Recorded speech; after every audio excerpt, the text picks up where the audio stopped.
All right, now we're live. Wrong. It's on, I think. We're live. It says there. Chat there on the right, is that correct? Yeah. Ben Yates. Good evening, Ben Yates. So I take it we just have to wait around now until we get a few more people on. Right, we're back on, I think. Back on, all right, cool. And, yeah, Ben, I doubt it. Hey, guys, evening from Ben. I doubt it. How are we doing, guys? So I think now the drill is just to wait till we get a few more people on who are scheduled to come on and have a chat with us. So. I hope so. Right, just to let you know, Adam cocked the first one up, so we've had to start a different one. It's fine. One of these months I will get this live streaming thing right. Normally when I do it at home, every month before last month I'd set up 2 live streams at the same time, and I had half people on one with me and half of people on the other going, Adam, why aren't you responding? But I fixed it in the end. Do we need to get someone from these guys just to double check we're still live and everything's fine? Just send us a message. Yeah. Just say, let us know if we are live, guys. For Howard's peace of mind. And if you do want to fire any questions over in the meantime while we're waiting for a few more people, please do so now. Is the audio okay as well? Because we're using this Howard's microphone, Howard's system. So I don't know if it's as good as mine or not. Mine's my earpods. So whilst this is like all gets recorded as well, so the whole thing goes. Still pretty laggy. I doubt it. Well, that's your Wi-Fi connection. So we're at Howard's house. Just don't blame it on me. Well, it's your connection. Tell you what if I turn off all my other Wi-Fis? Yeah, all right. I'll log my phone out and all that sort of stuff. Good sound, yeah. Someone else has joined on. We've got 3 people. Yay! Yay! Third person. Right. So, thanks for helping out. Oh, you're welcome. This is kind of bizarre having a live stream. First time I've ever done one of these. I know. Howard was cursing me a minute ago for roping him in. Because if you've watched before, this is totally ad lib and I just waffle, and Howard can't deal with the unorganisation of it. Let's have a look. Look how laggy. This is what people are viewing here. Look how laggy that is. Oh, is that right? Okay. Well, we're sorry for the lag, guys. Somebody's saying, "Hey, Adam, what's up?" Brian Joseph. Can you read that? Hi, Brian. So, Howard, if you don't know, is a wedding entertainer, wedding singer. Has been in the wedding business, a lot longer than I have. Howard helped me build my business, pretty much spoon-fed me, wedding industry. Glad it's recognised. So, well, of course it is. You know it is.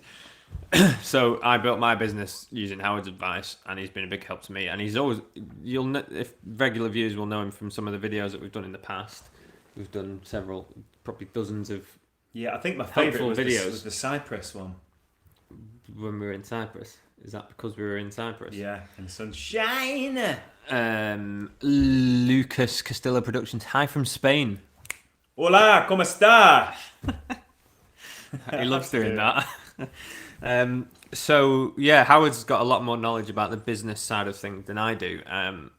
So it's kind of nice to have a guest on the live stream and answering questions. So I asked a couple of days ago for questions related to the business side, and I've got a very, very poor list. That looks like my 7-year-old child has written it out. I don't know if you can see that, but it's terrible. So we're going to go through some of the questions that I've taken previously, and we'll discuss those. But if you've got any actual questions or you want to update the discussion and contribute, then that's why we're live. Contribute, and we'll read them out. And if you've any questions, fire them over. Mainly about how we're doing. Mainly about the business stuff. But I suppose if there's any video related questions, I can answer them as well. So we've got somebody to have you worked together on an actual wedding before? Yeah. So Adam's very first wedding was with me, and Adam's second wedding. Third wedding, 17th wedding. So basically, because I was already established in the industry, when I got Adam involved, asked him to grab a camera and start getting involved.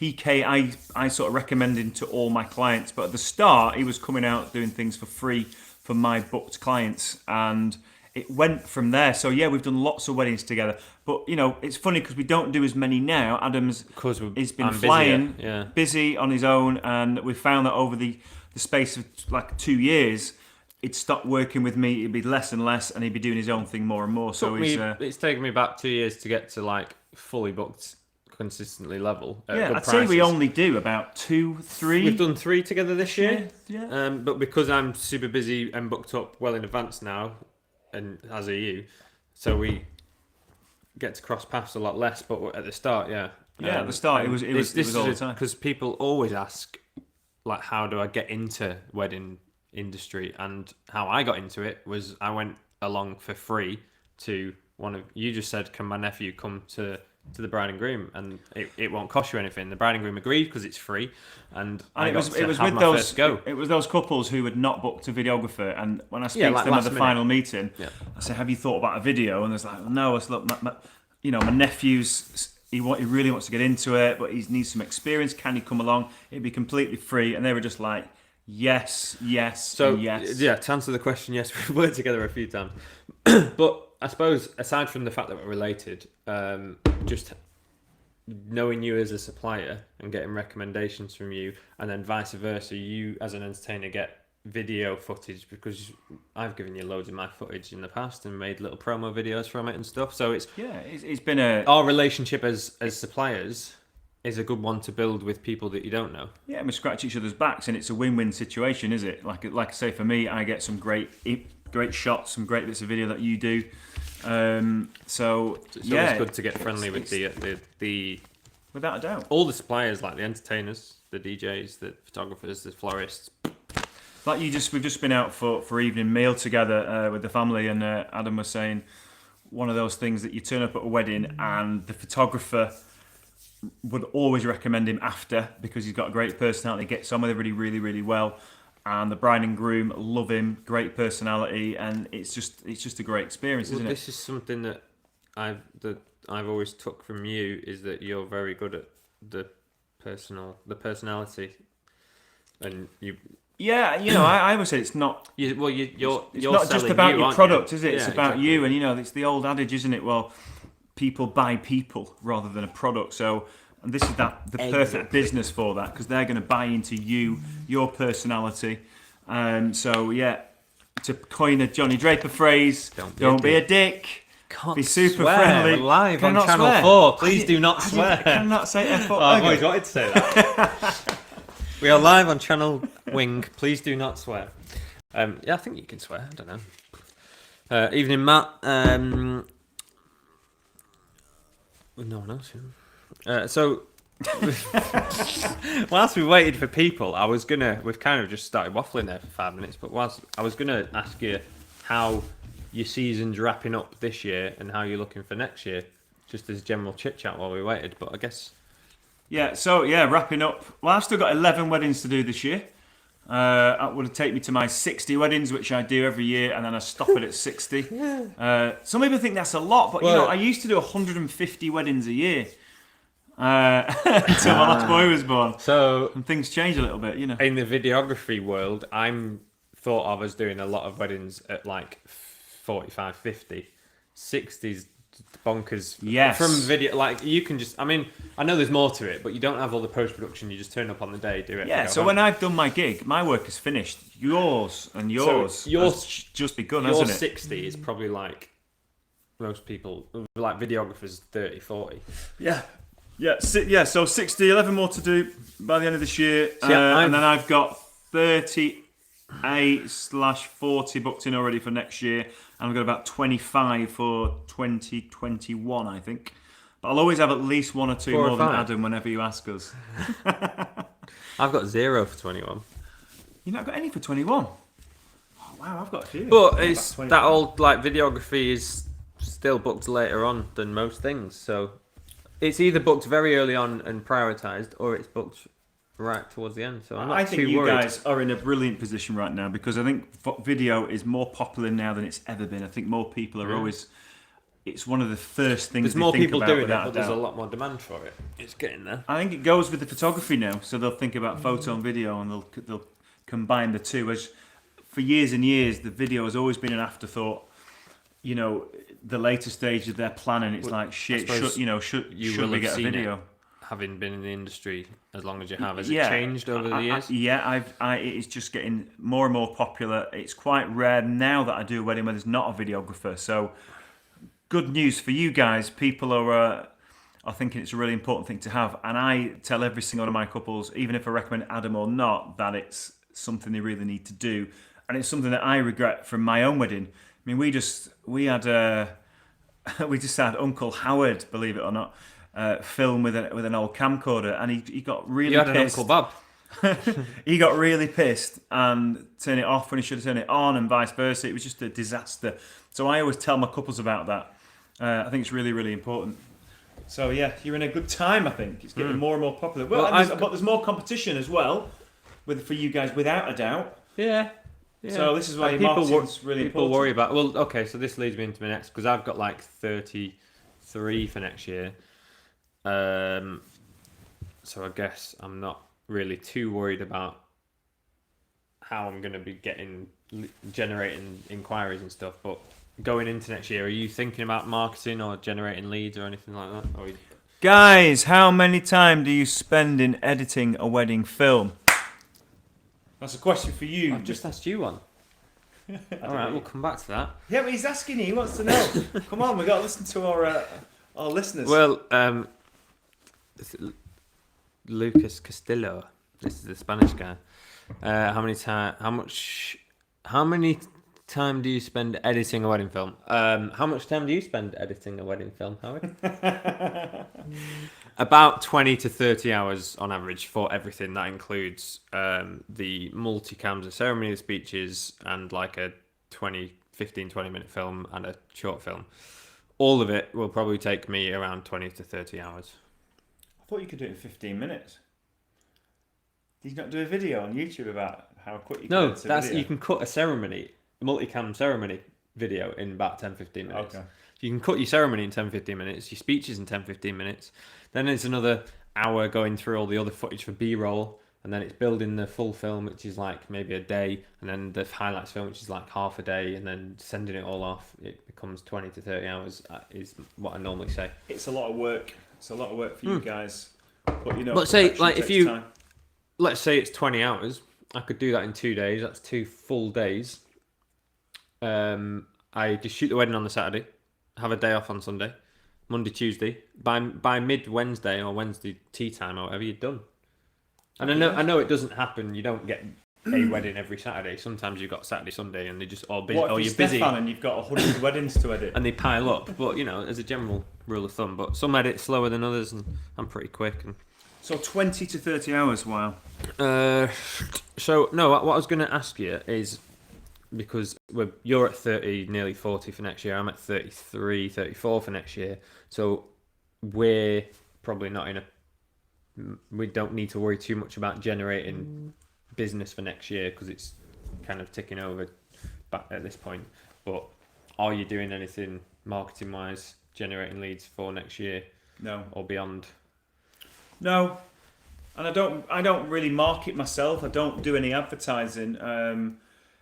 Like I used to do when I first started out. For me, it's always maintaining those relationships, being out there working, being busy. Because when people see what I do, it travels and people talk about it. Yeah. But we've built that network, and we've got the reputation now to be able to do that, I guess. Yeah, and then don't forget, this time of year as well, we start finding, like, the end of the season, wedding supplier parties, which are really good to go on because it keeps you in people's minds. You get to meet suppliers from all the different areas of the wedding world, not just photography or singers. We meet everybody, so we talk, we all get drunk together. The networking have a crazy night. Really, one of the biggest things for my business since the start was building a solid network of friends and stuff that have recommended me, because most of my work comes from recommendation. So let's not forget the network is great. You got the Wedding Industry Awards events towards the end of the year. We've got Andy Murphy Suppliers Night, so there's a bit of partying to be had, which is good. So I mean, this is obviously we're in the northwest of England. There's people watching from Spain, from America, but it's there's much better weather. But aside from that, I mean, I know America's huge, but there's got to be enough people in your area to arrange some kind of hook-up, meet-up, networking event. If there's not one that exists already, you can make your own. Yeah, and I like the way that like Andy does it because it's not really a networking night; it's No. just a party. It's no one turns up with business cards. Like, Yeah, no, it's just a party with can we friends. swap details? And it's just a really nice way to do it rather than it feel corporate. Well, you don't want it to be like a mixer where you turn up with business cards, do you? True. Right, let's have another question here. Hello, Harry. He's poised, ready. Harry, good evening. How do you see wedding films and the wedding film industry evolve in the future? Any new trends emerging? Any new trends? Is this one for me? Well, yeah, because he's talking about wedding films here. So, yeah, I think... I don't know. There probably is trends, but I don't really follow them, to be honest.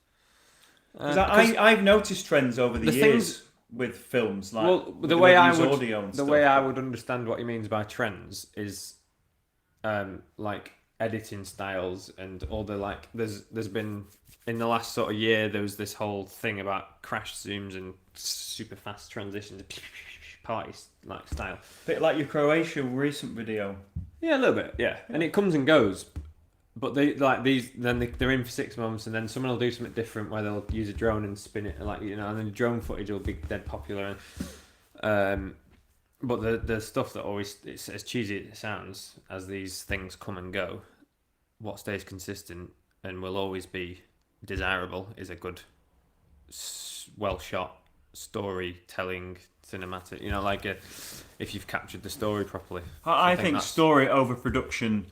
Always, because you can have an amazingly produced film. I don't worry too much about the latest trends or the latest kit or the latest shots or moves, because the story and the emotion kind of trumps all of that.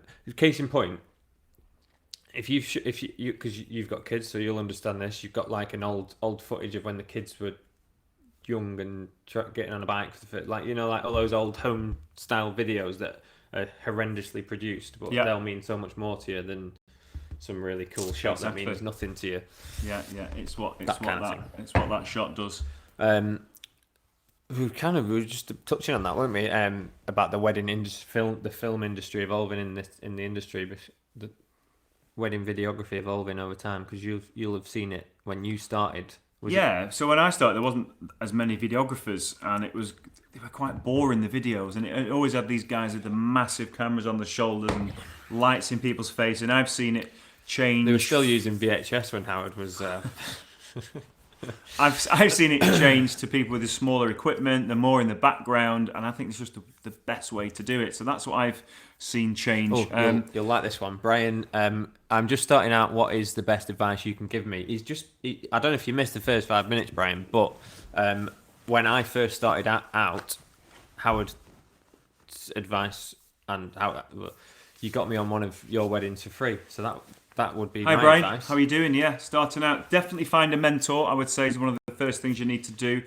Because find somebody with a track history, somebody who's doing really well, somewhere where you want to be, you want to have that success of that person. Try and get them as a mentor, or if you can't do it one-to-one, just watch what they do, check out their social media, check out the style of their films, sort of emulate what they do, get in touch. So have a mentor and somebody who's killing it in the area where you want to kill it, as in what clients do you want to get, what venues you want to perform in, find the people that are doing that in those venues and try and latch on to 1, 2, 3 different filmmakers who you like their style, you want to be like them, and learn from them without a doubt. So, I was just going to say, if you're just starting out, because we discussed this before, when I started out, I just came with you and did one for free. That is always my advice. And I know people frown about working for free, but if no one's paying you to go out and work, then you might as well go out and work for free. You can, it's a surefire way to go in. Yeah, and imagine if you're starting out, you've already got a job. So if there's venues you want to work at, or if there's suppliers that you want to work with, or other videographers that you want to work with or for or learn from, as you say, offer them something. And don't message like one venue and be like, "Can I come and do a shoot for you?" Message like 50 venues, because 2 of them will reply. Exactly, yeah. And I like to say, surround yourself with the people that are going to be good for you. I remember when I introduced Adam to another filmmaker friend of mine, Stefan, and he kind of took you under his wing. Hey. Excuse the pun. and you went out and you learned a lot on the filmmaking aspect of it. I always as I credit could just Stefan tell you about the business side of stuff. Because he was very good and he took me to a lot of his wedding second shooting, so I got a lot of experience on like how an actual wedding day works and seeing someone else film. And not only did I learn what I could be doing and what I should be doing, I also learned what I didn't want to do, because Stefan's very sort of gimbal and drone orientated, and and bless him, he took me to all his gigs and he was never happy with any of my footage.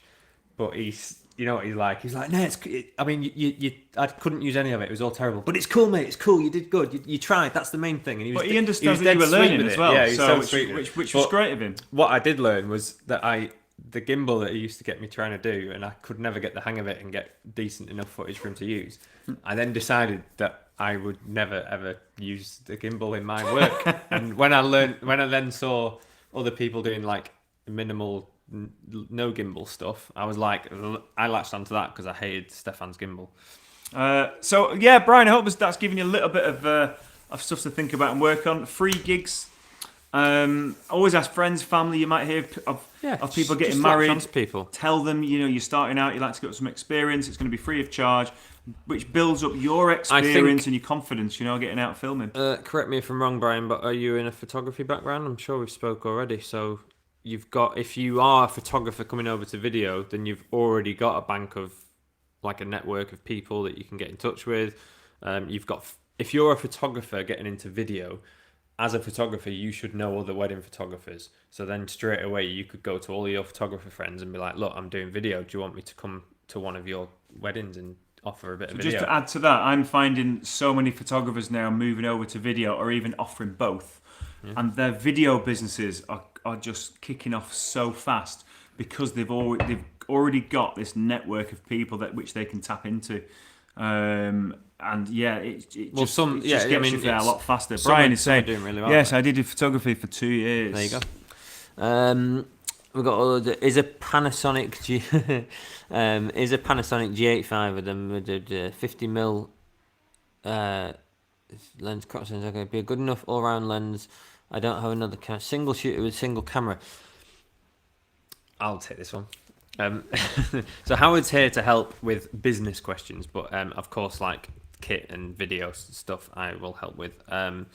A single shooter with a single camera can produce a really good wedding film. Don't worry about needing to have tons of cameras. You can do it with one. And a Panasonic G85, I don't know much about, to be honest, but I'm sure it's fine. I did 100mm focal length is probably a bit tight for me. Most people use the 85. I've gone wider to the 55, and I'm loving that. Do you know what? 100mm might be a really cool niche, and you might be able to produce something that, because we were talking about this and how to stand out and stuff. And people are always looking for ways to stand out in the industry when there is increasing competition. And if everyone's shooting on an 85mm and all films are of that focal length, then maybe the 100mm is going to be a new niche. I don't know, but it seems a bit tight for me, that. But if you can make it work, go for it. Because someone could start filming weddings on a GoPro and produce some. It's more about what you do with the technology rather than just relying on tools. What's the word the phrase I'm looking for? It's not what you've got; it's how you use it. There you go. Kind of thing. That kind of thing. I tell that regularly. Can you? That's my auntie. That's weird. Can you also do a video on how you color grade? Right, love first. There is a video on my color grade settings, exactly like step by step. There is a video somewhere on my YouTube channel. If you search for Sony A7S picture profiles, you'll find it. But if you can't find it, message me on Instagram and I'll link it you. Is 100? Yeah, the 100mm lens again. I would go with an 85mm. That is a great solid focal length. Oh, the questions are firing in now, Howard. Hey guys, thanks as always, Jordan. Hey Jordan, how's it going? How do you form a story in a 20-minute film? If you don't, What would you? Oh, okay. All right. I'm going to dispense with techie questions for a bit, so that Howard can join in a little bit. Mate, I'm cool, man. I'm here for the night, mate. Ooh, watch. Okay. Well, yeah, we've only been going half an hour. We've got time. Ben, how do I form a story in a 20-minute film? It's funny because we've just spoken about the importance of story in a wedding, but I remember going to a talk a while ago, and this person speaking was talking about the theory of telling a story, and in that this is proper filmmaking theory, like film school stuff, and every story should have introduce the scene, set the scene, introduce the protagonist, Talk to them. introduce the protagonist and the antagonist, and then build it up. Have some kind of plot twist or some kind of danger or shock or something. Something bad needs to happen, and then there needs to be a resolution. So every story should have a beginning where they set up the characters in the scene, a middle bit where there's some kind of crisis point, and then the ending is some kind of resolution. That's basic storytelling. So what they were saying was you should try and apply that to wedding films. Now, how are you going to make a crisis or some kind of bad thing happen Someone's in just a got wedding married, film? so that's the crisis. And it's like, what are you supposed to do? Like, you look out for people not being happy about the wedding. I think they're saying that you have to try and structure the story. No, so my point being, I listened to this. this and I thought it was complete and utter, and although it's filmmaking basics, it's complete and utter bullshit for wedding films. Because your story, if you will, there's a bride, you show her getting ready. There's a groom, you show him getting ready. Then you show people arriving at a church. Then the bride comes in and they get married. That's the story. It's a bride getting ready, a groom getting ready. They go to church to get married. They have a party afterwards. That's all your story needs to be. It's a wedding day. So the structure for a 20-minute film, I'd have like 3-4 minutes on the bride prep, getting ready. I'd have a few minutes on either the groom prep or people arriving at church. Then you've got your ceremony for a few minutes. Then into your drink reception. It doesn't need to be any more fancier than that. I think, yeah, I don't know. Do you have anything to contribute? It's a rubbish answer that. I think that is a story. I think it's two people. I think you've got to take going to get married, and then they're having a party, and all the friends are there, and you use the speeches and the vows and stuff as drives to that.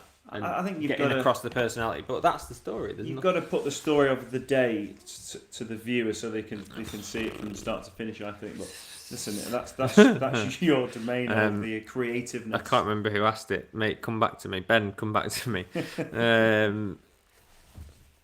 Right, Jordan's got a question. Specific on that one? If you didn't have much of a budget, as you probably wouldn't when you're starting out, what would you spend your money on to get new leads? Facebook ads, Google ads, SEO, etc. So if you've limited budget to start, what do you spend your money on marketing? Where do you prioritise your funds? I don't. See, I wouldn't.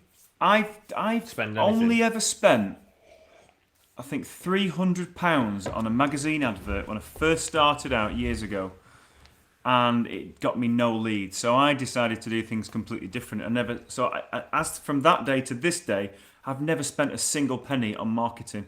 Yeah, it's all been building up the network connections.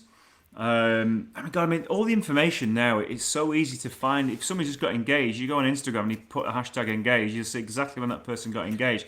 You can DM them. You can chat to them. Why not? The opportunity is mad. I mean, to quote Gary Vee and all the rest of it, it's just you've got one of these. You've got social media. It's free. I just go mad on it. Like Instagram, Twitter, Facebook, YouTube, everything. Pinterest. But again, go mad on all social media platforms because it's free.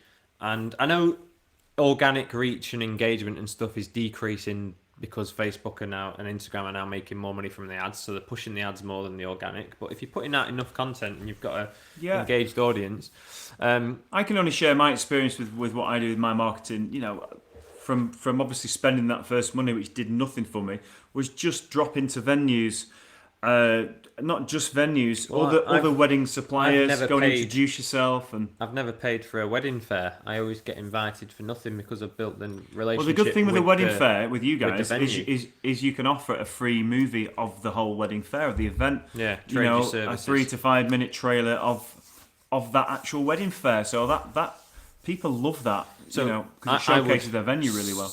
Prioritize, Jordan, your money on kit, and if you kit it out and you've got all the equipment you need, I have spent money on. I'm on a couple of blogs, I've paid for the Wedding Industry Awards, and I've spent money to be Okay, so on. I'm on like directories and stuff, so spent a bit of money there and had some success. I was on Rock My Wedding for a couple of years, and that was about £300 a year, and the first year I got 5 bookings from it. So I think Well if you're paid going to for advertise, somewhere like the really popular wedding blogs are great. But I mean, don't just get an advert on the blog. Ring them up, chat to people who own and run the blog, create that relationship with them. It's so much better than just paying some money for an advert. But yeah, if you're going to spend money, the blogs are a good one. Go into awards. I mean, it doesn't cost too much to go into them. But I'd put money there rather than actual adverts. To be honest, but magazine, I have people ringing me up all the time wanting I get it. I to get it sell all me the time. like space on a TV billboard in a Yeah. hotel or something. The thing is, you can't get your personality across with an advert like that. This is in why a it's always good to do face-to-face stuff and go out and just get out in the field and meet people. So I hope that helps. What do you do if a couple has signed a contract but is delaying in paying the deposit? So what I do when somebody's been to see me and I agree to take their wedding, I send them an invoice / contract, and it has a deadline on the contract where they have to pay by. And I tell them on the meeting, once that elapses, then the date is free again to somebody else. I said I'll hold the date for that amount of time. When that time is up, the date becomes free again. And I said I could just do that because there's too much admin, and I might get 10 people want the same date over the space of a couple of months. So I always hold it for this particular amount of time, and then after that it's free. And I think I've only ever had one couple in all of my years not pay it within that allotted time. Well, it's putting that fear into them, planting that seed of like, if you don't pay, the date's not yours and it's not secure. But yeah, I mean, I remember you doing, because I've got a similar contract to you because you helped me with it, and it's in bold, like you have 7 days to pay the deposit. Seven Otherwise working it days goes, I give them mine. 7 working days. And if they've not paid in that time, because I get it where they've just forgotten or whatever, just chase them up, just drop them a message. I have not had anything yet. Have you had a chance to pay it? And if you can't get hold of them, then the date goes free again. Yeah, or just maybe a quick recap. Or Just ring them. to double check they've seen that as well. Because you should have the phone number. You could always ring them. But I wouldn't even. Maybe 2 days left to go and they're still not paid. Maybe just send them a quick email to say, just want to make sure you got the contract because there's 2 days left before the date becomes free again. I just thought I'd double check with you, first, and they should always pay. But so that's what I always do. This all goes back to interacting with the potential client and managing their expectations, and you can't do this as effectively if you're just emailing back and forth. This is why it's always good to meet people. I think once you've got a solid booking, then you can get on the phone and chat to people. It just makes it a lot easier. Here we go. Top answer, guys. Thank you. I have been reluctant to spend on Facebook, etc., for the reasons you said. I better get hustling. Get hustling, man. Yeah, man. Get hustling. Gary but that's V. it. And it's such a. The thing is, I said this before, and myself included. What? This is my show. Shut up. I've lost my train of thought. No, people think that there's some kind of magic solution, and that the questions like this. Well, where should I spend money? Facebook ads. You don't need to spend anything on Facebook. You just need to work your arse off and put loads of content out. But that is not an easy thing to do. So people want to hear that there's an easier way, and there might be, but you can't. There's no substitute for banging out loads of content. You can sponsor. If you've got some really nice wedding footage, you can certainly do. It doesn't hurt to have a play. Some sponsored posts. I know people that have done it very successfully, where they've just put they've got 10 little bits of content, little video snippets or whatever. They've put a tenner on each and then you get all the analytics back from Facebook at the end of it. You put them out to different audiences, see which has been the most engaged with, and then whichever one performed the best, then you push that one and sack off the rest. And there's things. Well, you can do. I know other thing as well. If you've got a really really popular wedding venue that you want to work out, and if you've got a great bit of content, you can do that as a sponsored post, and you can target that venue. So people are interested in that venue. People have just got engaged and they've booked that wedding venue. If you use that as a sort of keyword in your targeted, sponsored ad, then it's so relevant to those people, and it's really laser focused and targeted to those people and that venue.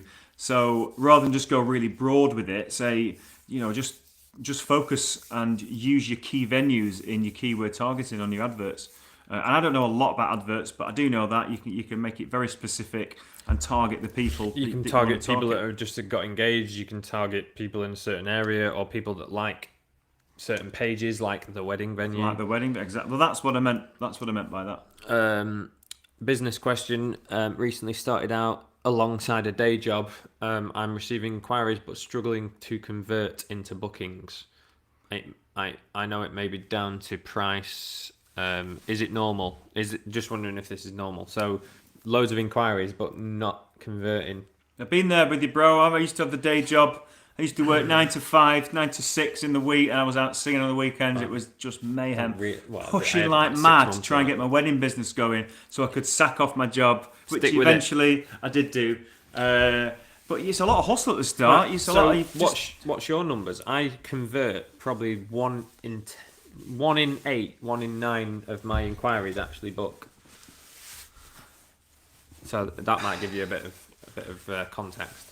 Yeah, God, I mean, that's why you really need to keep them inquiries coming in, which means you need to be out there busy. You need to be proactive and create a lot of inquiries because you're only going to book a certain amount of them. If you've had 3 inquiries and none of them are booked, like you can't expect every inquiry to come back to you. No, and you've got to try and have a number in your mind that I want to get this amount of weddings throughout this year. If I want to get 20 weddings, that's your goal. I did have a question that I'd written down because we've not got around to any of these yet, but someone was asking, is there a point where maybe you are charging too much, or maybe it's not working out and you should just call it quits, or do you stick with it when it's clearly not working? Well, is there a point where I've had 50 inquiries and no one's booked? Is there a point where you have to admit that you're doing something wrong? If that's the case, I think you're marketing yourself in the wrong places. Maybe your price is too high. To me though, there's levels. So there's people out there for video charging 500 quid. There's people out there for video charging 5,000 quid.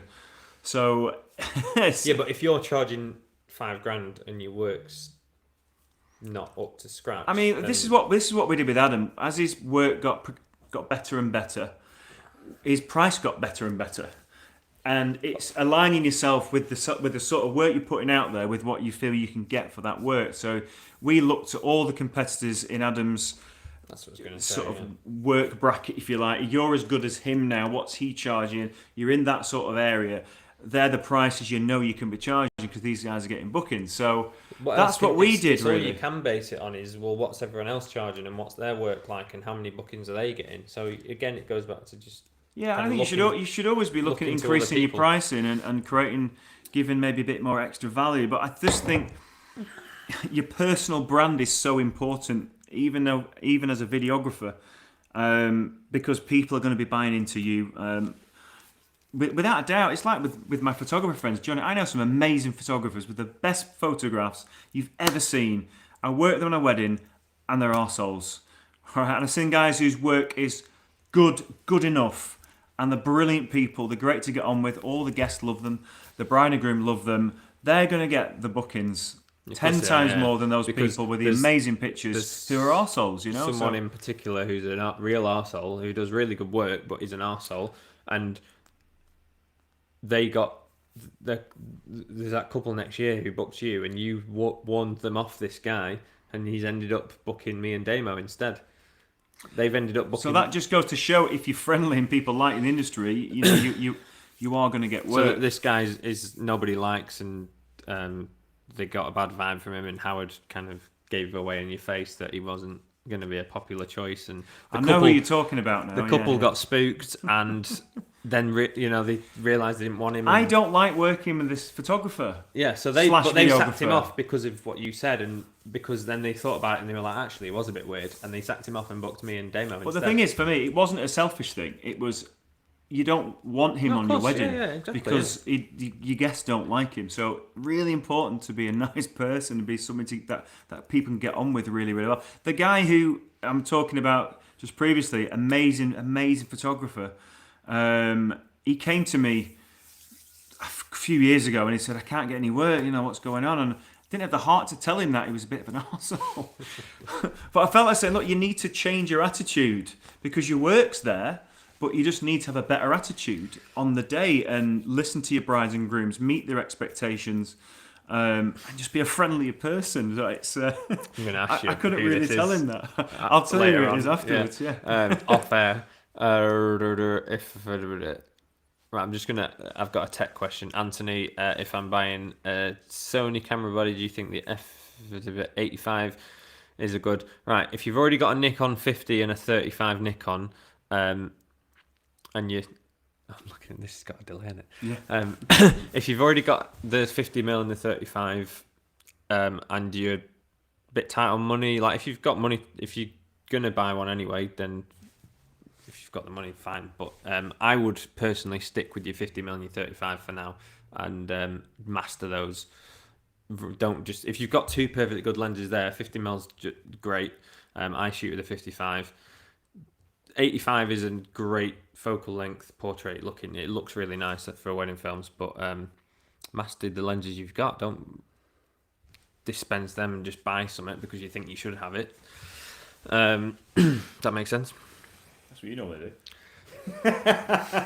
Shut up. Do you really need the new iPhone 11? I mean, come on. Yeah, all right, yeah. But it's funny because in terms of everything apart from weddings, technology-wise, I want to have the latest and greatest gadgets. But I'm a bit of a tackle tart. I must. In my wedding filmmaking gear, I don't really get too hung up on the latest cameras and lenses and stuff. I'm happy with what I've got. I know it inside out. Right, Jordan says top answer. We better get hustling. Yes, we've discussed this already. I'm reading the same things over and over.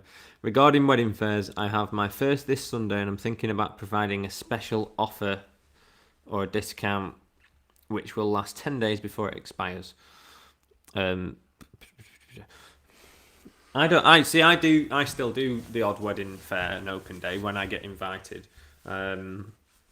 By the venue, and I do it as much to keep in with the venue and to keep that relationship going as I do to get potential leads, because to be honest I don't tend to get too much from them, but I do it to keep in with the venue, and I don't have to pay for them, so but I've never offered a discount at those things. I don't agree with offering discounts for things. It makes it can come across like you're a little bit desperate if you're... God, there was a bit selly, isn't it? There was a couple around here the other day, and they said they went to a fair, and there was a wedding photographer saying if they booked him that day, he would do it virtually for half price. And I thought he's just devalued himself completely, and sure that's not going to give the couple confidence that they're booking somebody real quality who's in demand because he's offering his services for half price on the day. I just think if you meet that couple and you chat to them and you really bond with them and you talk them through the story of their wedding and how you're gonna fit into it, how you're gonna film that day and give them an amazing film which they're gonna treasure forever, memories that are gonna last a lifetime, but just become friends with them, get that rapport going. They're going to book you whether you're 20% off or not if they like you, without a doubt. It's that thing, isn't it, of like when you go shopping for a car and you sit in it and you take it for test drive and it feels good, and then your emotion takes over your logic, and so it's exactly, like if you can just take them on a journey, sell into them the idea of how you'll be, like help them visualize how you'll be on their wedding day, and they start picturing it in their head, and they're like, yeah, we've got to, and that's the best way. And again, I always tell the story every couple that comes here about my experience where it was one of the biggest regrets from my wedding that I didn't have a videographer. I mean, there weren't the people then that there are I now. say that all the time as well. Yeah, and there you go. So I don't really. I've not you've been got to married. kind of instill that fear when you're having your little chat with them, but not in a silly way, just in a genuine way. But always forget the wedding fair is not necessarily for you to get bookings on the day. It's getting in with the venue. It's talking to the other suppliers and creating friendships and relationships with those guys. So when you're there on the wedding fair, go around all the other suppliers, have a look at the stuff, take their business cards, have a chat. Are you on Instagram? Are you on Facebook? Start creating them social connections. And then you can even do a post on the day where you tag those people in. Because if they've got a good follow on their page full of brides-to-be, then they might see you because you've linked to them. So it's not just about selling on the actual day. And don't get disheartened if you come away from wedding fair without any bookings. I think when I used to do them years ago, I maybe got 1 or 2 bookings on the actual day. Some came after, but relationships that I created on the fairs were much more important than obviously getting a booking on the day. So I did one a few weeks ago, and I had I got home that night, and over the next couple of days, I had 6 or 8 inquiries from people I chatted to, and none of them have got back to me. And this was a few weeks ago, so I've not booked anything from it. But I always think have something which they can take away though as well. But I met a photographer who said "Oh, I'm going to recommend you. I like your work." So there you go. So that's been worth doing. So I got 3 bacon butties for going. You got bacon butties? Yeah. It's worth it. God, man. Perfect. Eve's all. Paul Garb was there. How was it? It was nice. Oh, now this is funny. Because somebody, I don't go to wedding fairs, but one of my other friends who's a singer does a similar thing to me. Obviously not as good, but... Hi, Paul. And because I'm friends with Paul, I had somebody who'd been to the wedding fair, saw him. He wasn't available for the day, but he recommended me. And the day after, this guy rang me and said... From the wedding fair? From these wedding I wasn't even at the wedding fair, and I got a booking from you it, go. which was amazing. Networking. Because he recommended me, because I know him and he's a friend, and he knows what I do is good. And I got the guy on the phone. They came around a few days after, and they booked me there and then. So it was like I got a booking without even being on the wedding fair, just for having friends in the industry. Brilliant. Very important. What is the best way to generate links for your website? Because this was a good one in terms of SEO. I remember when I started, and you were sort of advising me on backlinks for the website and stuff. Was I? Yeah. So there's loads of things that you can do.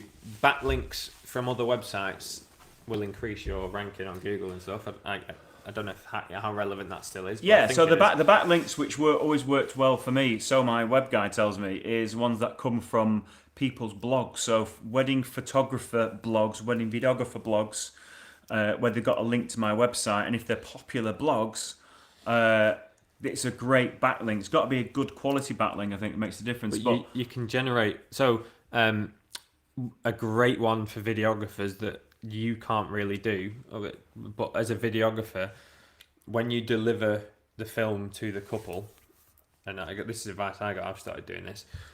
When I deliver the film to the couple, I use an online thing, but rather than just sending them to this like a Vimeo page or a YouTube page, I embed that into a private page on my website. So I send them the link to their film, and it's embedded into my site. So they're clicking on my website loads of times. They send it to all their friends and family. And all their friends and family watch it. They share the link on Facebook or whatever. And overnight, I get 100 clicks to my website. That's good advice. And Google loves it. Just try and simplify that. Just go over it again and simplify. I think it's a really good piece of advice. So as a videographer, we have, I guess, a unique advantage in that when you deliver your wedding film via YouTube or Vimeo, upload it to Vimeo and embed it into your website, and then send them the link to your website. Send them that link to your webpage, and then say. So every time somebody views it, it comes through your site. And what you can say as well is, hi, to the couple, here's your wedding film. I'm going to be sending you a downloadable link next week. Or it's still processing. There'll be a downloadable version, or there'll be a hard copy coming soon. But for now, here's an online version that you can share with your friends and family over the next week. It's going to be live, and then once the physical or the downloadable version's ready, then I'll send that on afterwards. So for that first few days, they're going to be sharing and watching and rewatching that link that's on your page, and it's getting loads of traffic to your website. That's really good, because again, they're so excited to see it. and they're going to be clicking on it, on and off it, on and off and it this all is the the thing, time. because you've told them, like you might do a USB or a downloadable file or something. If you gave them that straight away, they'd download it and they'd just watch it offline. They wouldn't need to go to your website all the time. But if you say it's going to be a few days before that's available, all they've got is your webpage link. So they're excited and they're watching it. It's getting clicks through to your website. Free of charge. Yep. In terms of, it's free traffic, it's good. And then in terms of backlinks, I've got friends. There's like, I can off the top of my head, I'm linked on Andy Murphy's website. I'm linked on The Word Is Love. I'm linked on Damo's website. I'm linked on other suppliers' websites. So let's just go over that then. The industry awards, their directory. I'm linked on that and stuff like that. So another one of the really good reasons to go into different awards, if you like the Wedding Industry Awards. There's loads of others. If you can get a link on their website, they're very good quality links. A lot of people are going to click through to them. These websites with loads of traffic, if you're backlinked through like in-demand websites or quality websites, then it just shows it so makes much your better for website Google. look. So the other thing as well, when you've got your relationships with other suppliers, you can approach them, or they might even approach you, because I've been asked this lots of times to say, can I put you as a recommended supplier on my website? And you say, yeah, I'll do the same for you. And you can swap links between your websites, which is always good for SEO. Done, links to other people. I've never recommended suppliers on my website because I was worried about linking you and alienating someone else like Paul. I know I could link both of you, but do you know what I mean? Like if I said here's my recommended list of suppliers. Just have me on there. Just me. Here's my recommended list of suppliers, and I backlink my 5 photographer friends. That would then alienate my other 10 photographer friends. That's what I was always worried about. I know, but people do it anyway. Yeah, true. And I'm lucky enough to be on lots of my friends' websites as a friend or recommended supplier. Any more questions? Someone's asking for more behind the scenes videos. So is it how you provide your films Adam Lincoln website, or do you use Medzilla or something similar? Go back, Anthony. Right, Anthony. Just to go back to your earlier question, if you want an 85, the Zeiss f 1.8. That's my personal choice. How do you get the look like you and Philip White? I'm getting likened to Philip White. That's amazing because. It's just a filter you buy online, stick it over the top. Yeah, it's a downloadable LUT for $9.99. No, it's got to come down to the Sony and the way you edit. It's the Sony. It's the focal length. It's the way that you shoot and the way that you edit, and the exposing like dark and moody and all that sort of stuff. Have you not got any online courses of how to produce films like that or that your style? As of such in that form at the minute, no. Well, maybe you should. Maybe I should. I've got loads of videos though on the channel about sort of shooting and composition and stuff. Hello from Greece. Oh, Love First has already watched every video on my channel twice. What, every single one, even my awful vlogs from years ago. Do you expose to? It's a long answer. Message me on Instagram. We'll go over it when Howard's not here because I don't want to bore him.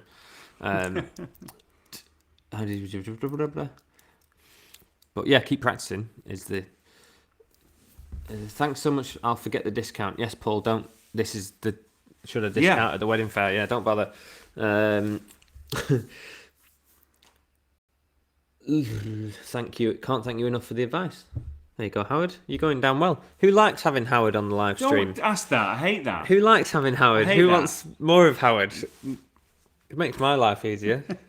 Ish. Well, listen. If I can give any help advice, then I'm happy. And ask anything. People love you. Ask anything. It's I love doing weddings. I love the world that I'm in. I love my wedding supplier friends, and it's all been self-created, just exactly how I want it. And I'm blessed. Really blessed.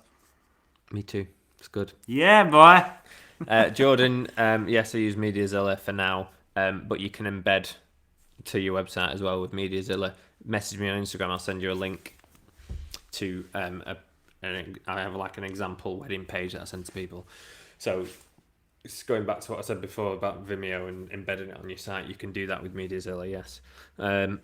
Isn't it hard to organise all those custom links on your website?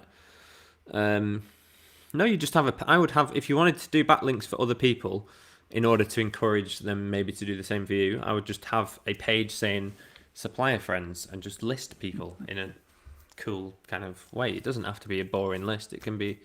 You can just spice it up a bit. Say supplier friends and bosh. Yeah, and then you just have subcategories of like photographers, florists, makeup artists. Hello from Greece. More Howard, love first. Thank you, love first. Howard. See, I told you. I feel special now.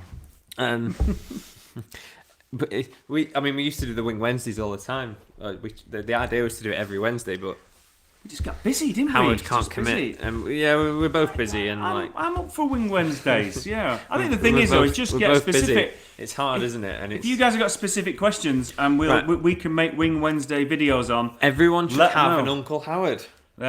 You know the saying. Do you know what? It's in your previous videos, haven't genuinely got someone commented on something that I posted once, and they were like, "It's all right for you. You've got an Uncle Howard." Well, it's like I said to somebody before about getting a mentor. You find yourself an Uncle Howard. They're out. There's loads out there. Go and find an Uncle Howard. Find somebody who's doing really well in the industry, and just latch onto them. Get friendly with them. Ask them questions. Have a look at the things they're doing. Check out the Facebook, their Instagrams. See what vibe they're putting out, and just get in touch. I did promise this one guy on Instagram that I would get his question in. So is he here? I don't know, Michael. If you're there, I'm getting to your question. Oh no, he's not. He said he couldn't tune in. So could we answer it? Right. Okay, Michael. We're going to answer the question for you. So he might be watching this later because it's all recorded. But we've not got much time left before we need to bounce. I've got a call from Ireland coming in 10 minutes. Okay, so last 10 minutes, but I need to get this question in because I promised I would. Right, so it's a question about Instagram. If I film a wedding and put it on Instagram, like post it, what is the best way to get the most out of one video? E.g., cut the video into 3 parts, and then you can do 3 posts. But that's not very much in comparison to a photographer who is able to put out 20 pictures of a wedding. Are you with me? So you could start with photography. A photographer can post 50 pictures from one wedding, and they've got 50 pieces of content for Instagram. Whereas if we've done a video, you only got like a few snippets from your video that you can post. So photographer, but basically, what I do, because I don't post that many of my videos on Instagram, I just screenshot. I'll pause the video and just get still grabs from the video and use those as images. So you could have, from one wedding film, you could post 20 screen grabs as images. So that's 20 pieces of content. You could get 5 snippets of the film as content, and you could have a little short coming soon trailer. You could have a testimonial from the couple at the end. There's you can have it as a full highlight film. You can do it for Instagram TV. You can break in. So many things you could do with one wedding film. Probably more than a photographer can do. Think about it. Yeah. Because you've got still images and you've got moving images. So you've probably got more content than a photographer. So you could do coming soon, short clip. Don't forget to tag the venue. Don't forget to tag the other suppliers. Do it as a story, and again, get a testimonial or a review from that couple and post that as a written piece of content. We were talking about the Gary Vee thing the other day about like the pillar content and contextualizing each piece of content for each platform and all that sort of stuff. But you could potentially. There's no hard and fast rules. I just think just get lots of, like Adam was saying, lots of screen grabs, different shots coming soon. Tagging in the suppliers, stories, post. I mean, you need to contextualize it though, because like for an Instagram story, it should be a lot more kind of just ad lib and fun, and because you look at them and then they disappear the next day and stuff. So you can just post to that, and then your actual posts that stay on Instagram, they can be more curated and more finessed. So what I would do, I don't know if you've seen Instagram, at the bottom below you've got these little round circles, and they're your highlight movies. So whatever you do, whatever you put in as a story, you can save that as one whole long film and put it as a highlight. The highlights, yeah. The highlights. So I actually put, I don't think I'd do it, or I might have done the odd one. I put the name of the venue, Mitten Hall Wedding, or Edinburgh, or the venue name / wedding. So when people look on your Instagram, if it's their venue they're getting married at, they can click onto your highlight that says Mitten Hall, and they can see what what you do for that venue, and then it's because you're getting married there. It's so relevant. Yeah, so you could have. They're gonna click. If I'm getting married at Mitten Hall and I see a videographer and he's got a little highlight that says Mitten Hall, I'm gonna click on it every Your single highlights time. could be like in your area, Mitten Hall wedding, Eves Hall wedding. Yeah, or wherever you Cultural are, hall your wedding. favourite venues that you've worked Or out, you you could want to have work at. Barn weddings, country house weddings, city weddings. Like you could have 6 different highlights. You could have so many. Yeah. Oh And God! the how other long- question. there's so much you could do with content for. So for this Instagram guy was posts. worrying that he wouldn't have much content from one video, but you could he's have got loads. more. And he also said, how can I ensure a wider reach and how do I gain followers? I try to post several times a week, but I only get a few likes and barely no new followers. How do I get more followers? So I looked this guy up, and true enough, he does post several times a week, 2 or 3 times a week. But he only started his Instagram feed on the 30th of July. So he's been doing it 3 months, and he's worried. Don't get hung up about likes. Doesn't do anything for you. Don't worry about it. Don't worry about it. Just keep putting content out that you think's relevant for your audience. Don't worry about the likes. Just keep putting things out without a doubt. And if you've only been doing it since July, then you're only just getting started. Patience. I mean, I started Instagram years ago, Patience. and I've only got 3,000 or 4,000 followers. It doesn't bother me whatsoever. But It's taken me ages to see. I'm at like 2,000 odd now, and it's taken me 4 years. Let's have a look. I imagine within 6 months I still only had 200 or 300. So it just takes time. Don't think you've got to have But I wouldn't get hung up on it. 20,000 followers on Instagram to have a successful business. I've got 3,200 followers, and it's not a lot at all. And I'm always booked out, so don't worry about it. Without a doubt. Does the Zeiss keep faces in focus when following the blah, blah, blah? So Anthony, I manual focus for everything. The Zeiss is autofocus, and it's pretty sharp as far as I know. So there probably is follow focus depending on your camera, I guess. But I prefer manual. What I do is when the bride's coming down the aisle, because I focus on the groom to start with, and then as she's walking down the aisle, I slowly take my focus back, slowly, and it goes from the groom to the bride. And normally when she's about halfway down the aisle, she'll kind of walk into focus, and even if she's walking in and out of focus, that can kind of look kind of cinematic and cool. I think that's cool. So I just slowly come back until, so like she's coming forward and my focus is going back, and eventually they'll meet in the middle.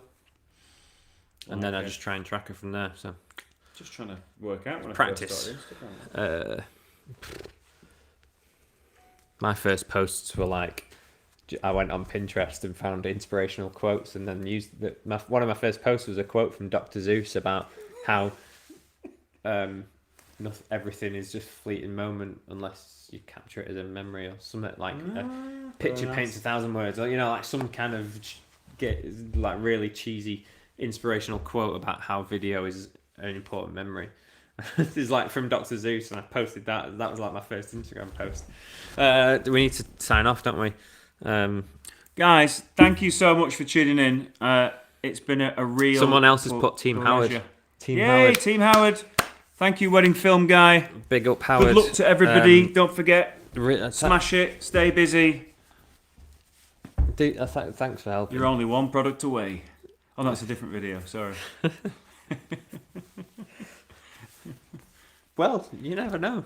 You are only one video away from the big thing. What ballooned my thing was the Wedding Industry Awards that first year when I got newcomer, and then You'll find there's little key things that really make a big difference. Everything's your fault. Take that good or bad. It's everything you do. You've just got to. Well, this is why I love working for myself, because you're responsible for everything that you do, good or bad. So whatever you're putting in, you're gonna get out. Without a doubt. Keep hustling, guys. Thank you. Enjoyed it. I'm sorry Great. if we missed some of the questions, but I tried to answer as many as I can, and I hope that was helpful. And thanks for tuning in. I'll be back next month.